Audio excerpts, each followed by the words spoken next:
Hey there everybody, this is Adam Zundel once again from the Mountain East Conference, and we are again reviewing baseball and softball stat crew. We're doing that by looking at a baseball game, and we're going to go ahead and go to this third inning because there are a couple of things in this video we want to talk about and go over, including sacrifice bunts, errors, and earned runs. So this inning has it all in that regard. So we're going to go ahead and get right to the action. Alright, we're ready to go here. We've got our pitch count interface up, and it's a ball one. And another ball. So our count moves to 2-0.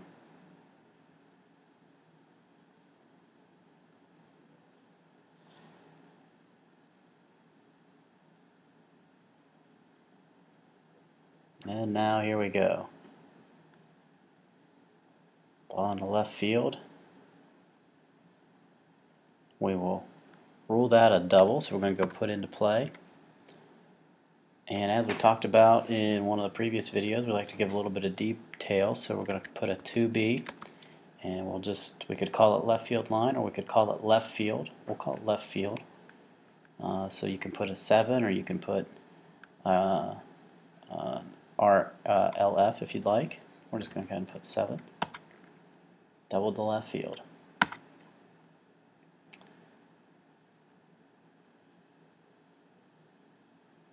Alright, no outs, runner on second. Could be a sacrifice situation here.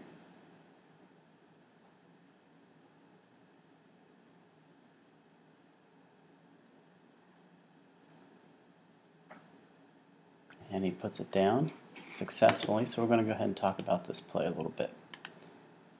Pause the video. So the runner is out, the batter is out, 5-3. It's important to put SAC BU for all of his statistics and batting average and sacrifice hit stats. So he's out on the play, 5-3 sac bunt, and you now advance this runner with the plus sign. So when you read the play again, it says he grounded out to third base on a sacrifice bunt, and Abrakta advanced to third. That's exactly what happened in that play.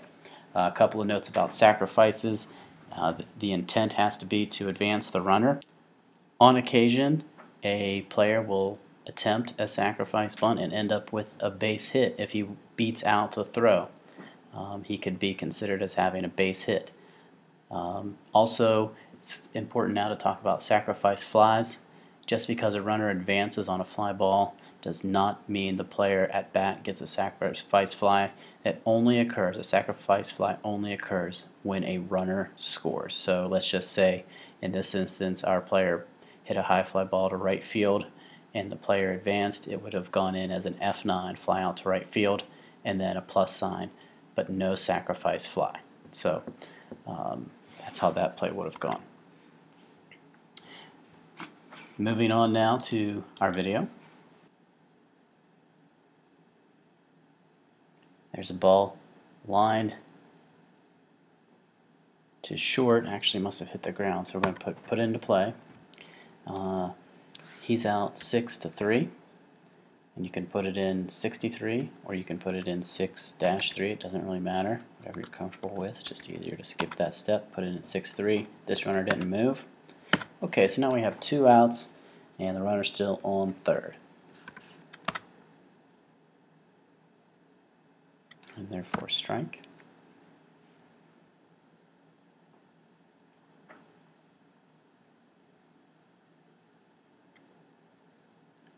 Oh, we've got all kinds of problems here. So let's go ahead and stop this video.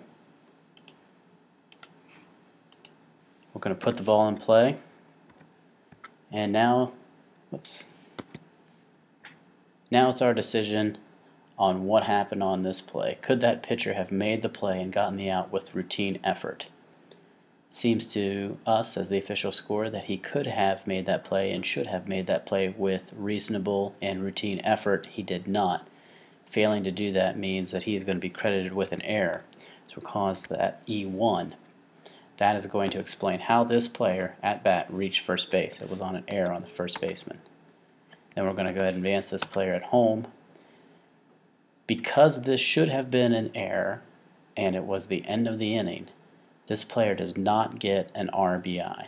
Had the pitcher made the play with routine effort, he would have been out at third or out at first, and the inning would have been over. So no RBI. And then it's the question of, is it an earned run? Again, we'll go back to the main concept. If the pitcher makes the play, the inning is over and that run does not score. And that's really the point with errors and earned runs. Whenever there's an error, you have to reconstruct the inning as if that error did not happen. Okay, so you have to assume that the pitcher makes the play and the inning's over, and therefore that run would not have counted. So it goes in as an unearned run. We hit no. Other instances for unearned runs is if a batter reaches first base on an error, he should never have been on first base. If he happens to cross the plate in the inning, he will be an unearned run.